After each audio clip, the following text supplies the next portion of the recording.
नमस्कार साथियों, मेरा नाम योगेश कुमार और ऑनलाइन भास्कर टीवी देखने वाले सभी दर्शकों को मेरी तरफ से भी बहुत घनी घनी राम राम। भाई अगर आप लोगों को खबर अच्छी लगी हो तो चैनल को लाइक करें, शेयर करें, सब्सक्राइब करें। सभी को नमस्कार। जैसा कि आप सब लोग जानते हैं कि हम पिछले कई महीनों से संघर्ष कर रहे हैं रेसलिंग फेडरेशन ऑफ इंडिया के प्रेसिडेंट बृजभूषण सिंह के खिलाफ, क्योंकि उसने भारतीय महिला पहलवानों का यौन शोषण किया है और भी काफ़ी सारे जो घोटाले फेडरेशन के माध्यम से उसने किए हैं। पिछले कई दिनों से हम देख रहे हैं कि समाज में हमारे खिलाफ एक अलग से नैरेटिव बनाया जा रहा है, कुछ अफवाहें फैलाई जा रही हैं और साथ में मीडिया भी कई तरह की खबरें जो है दिखा रहा है। तो हमारा आज ये वीडियो बनाने का एक ही पर्पज़ है कि हम जो अपनी सच्चाई, जो असली सच्चाई है वो आप लोगों तक पहुंचा सके। आज हम इस आंदोलन की शुरुआत से लेकर अभी तक पूरी की पूरी सच्चाई आपके सामने डिटेल के साथ रखेंगे। आज जो हमारे ऊपर कई तरह के जो आरोप भी लगे हैं, आज हम उनका भी जवाब जो है प्रूफ के साथ देंगे। सबसे पहला जो आरोप हमारे ऊपर लगा था वो लगा था कि हमारा ये जो आंदोलन है वो राजनीति से प्रेरित है। कांग्रेस लीडर दीपेंद्र हुड्डा ने हमारे को इस आंदोलन के लिए उकसाया है। आप सबको पता है कि सबसे पहले जो हम प्रोटेस्ट पे आए थे जंतर मंतर पे, वो जनवरी में आए थे और उस प्रोटेस्ट की जो परमिशन है वो बीजेपी के ही 2 लीडर्स ने ली थी। उसका प्रूफ है हमारे पास।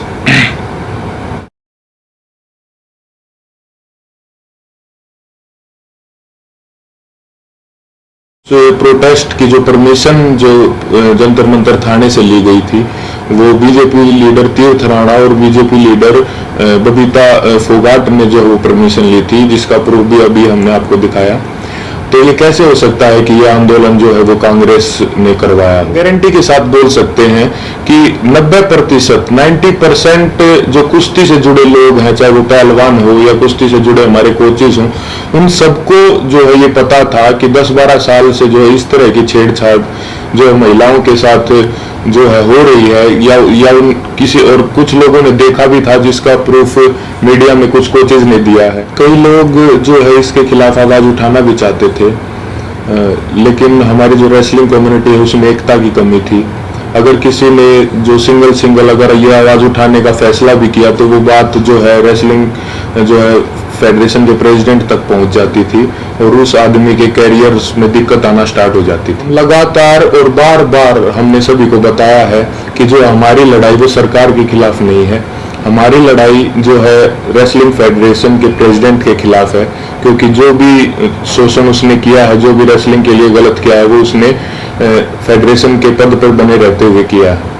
और हमारी लड़ाई सरकार से वैसे भी नहीं हो सकती, क्योंकि जो मैंने अभी आपको पीछे बताया कि जो है बृजभूषण भी जो है वो रूलिंग पार्टी से ही सांसद है और जो जिन्होंने प्रोटेस्ट की परमिशन ली वो भी जो है बीजेपी के ही लीडर हैं।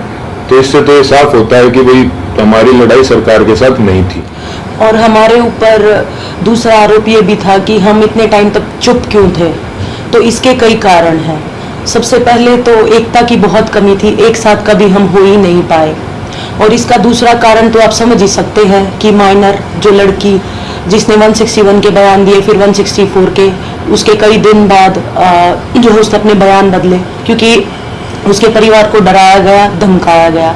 तो सिंगल आवाज उठा भी कैसे सकते थे? कुश्ती में आने वाले सभी खिलाड़ी बहुत ही गरीब परिवार से होते हैं, उनमें हिम्मत नहीं होती वो इतनी बड़ी व्यवस्था और इतने पावरफुल आदमी के खिलाफ आवाज उठा सके। और वो सब आप लोगों ने महसूस भी कर लिया होगा कि इंडिया के टॉप रेसलर्स ने मिलकर आवाज उठाई और उसके बावजूद भी उन्हें किन किन हालातों से गुजरना पड़ा। 28 तारीख को महिला पहलवानों के साथ जो व्यवहार हुआ वो पूरे देश ने देखा है। कैसे उनको जबरदस्ती घसीटा गया और कैसे जो उनको जबरदस्ती अरेस्ट किया गया, जबकि हमने कोई भी जो है कानून नहीं तोड़ा था, ना ही किसी संविधान का उल्लंघन किया था। फिर भी हमारे ऊपर जो इतना जोर जबरदस्ती का और इतना बर्बर व्यवहार जो है किया गया पुलिस प्रशासन द्वारा। हम आप सबको ये क्लियर कर देना चाहते हैं कि जो 28 मई की जो महिला सम्मान महापंचायत की जो कॉल थी वो हमने नहीं दी थी, वो हमारे खाप चौधरियों ने दी थी महम में पंचायत के बाद। हमारे को तो कुछ समय के बाद जो है इस फैसले के कुछ समय बाद हमारे को पता चला कि 28 तारीख को जो है नए संसद भवन का उद्घाटन भी है। फिर भी जो है हमने हमारे बड़े बुजुर्गों के आदेश का जो है पालन किया, जिसके परिणाम स्वरूप जो है हमारे को इस तरीके से बर्बरतापूर्वक घसीटा गया रोड पे, और जो है हमारे को प्रोटेस्ट साइट से भी जो है जबरदस्ती हटा दिया। 28 तारीख को जो घटना हमारे साथ हुई उसने हमें अंदर से तोड़ दिया था।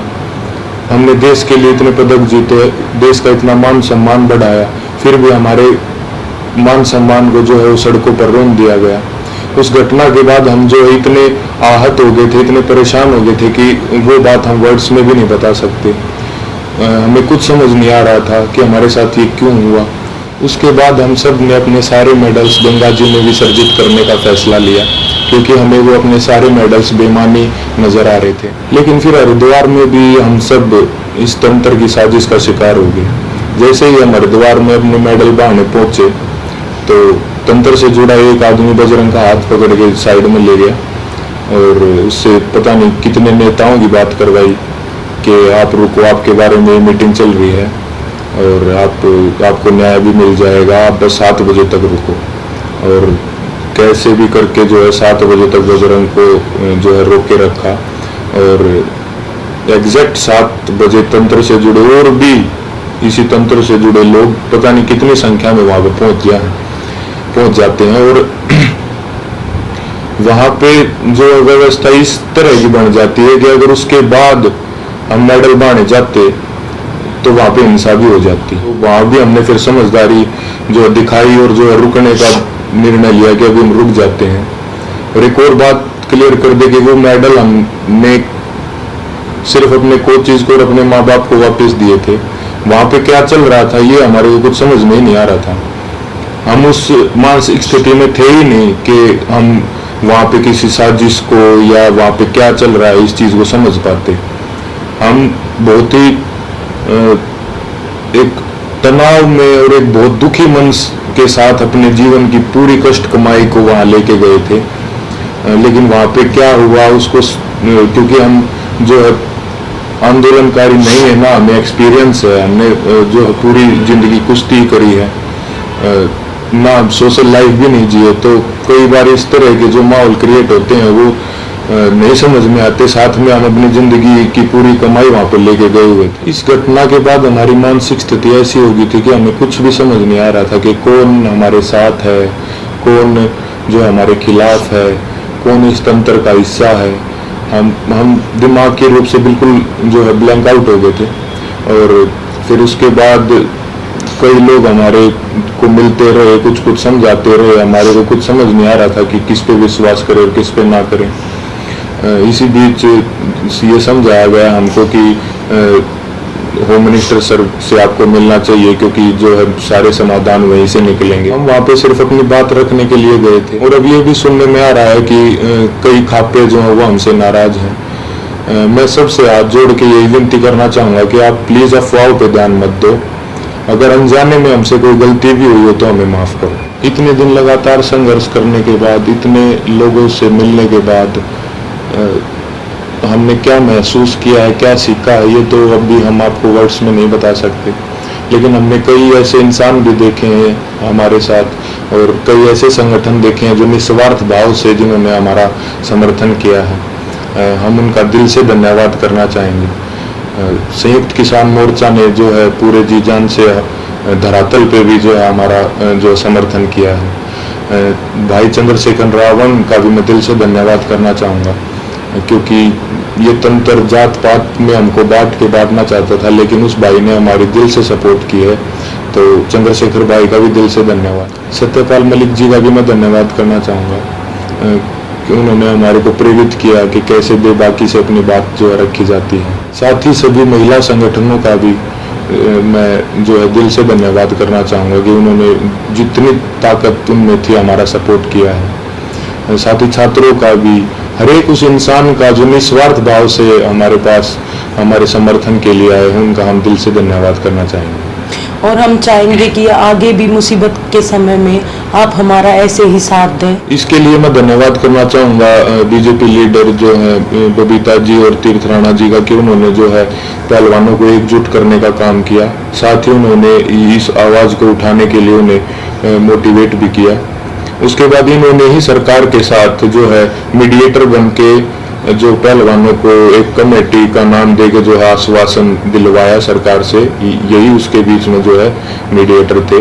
हालांकि वो बस एक आश्वासन ही निकला, क्योंकि उसके बाद जो है उस कमेटी का कोई रिजल्ट नहीं निकला और रेसलिंग फेडरेशन ने अपना काम वापस से वैसे ही सुचारू रूप से जारी रखा, जिसकी वजह से फिर हमें 3 महीने के बाद वेट करके जब हमें न्याय नहीं मिला तो हमें दोबारा जो है वो जंतर मंतर पर आना पड़ा। हम अपने माध्यम से सभी देशवासियों को ये संदेश भी देना चाहते हैं कि कभी भी किसी के साथ भी अगर कोई अन्याय होता है तो हमें जो है हमेशा ही एकजुट होने की जो ज़रूरत रहती है और होना चाहिए हमें एकजुट, क्योंकि हमने इतने इस दौर में यही महसूस किया कि कहीं ना कहीं तंत्र हमारी एकता की कमी है, जो हम बटे हुए हैं उसका ही ये फ़ायदा उठाता है। किसी के साथ भी अन्याय हो तो आप प्लीज़ एक साथ आइए। अन्याय के खिलाफ निस्वार्थ और सच्चे मन से अगर हम कभी भी एकजुट होकर अन्याय के खिलाफ आवाज़ उठाते हैं तो आत्मा को बहुत संतुष्टि मिलती है। धन्यवाद।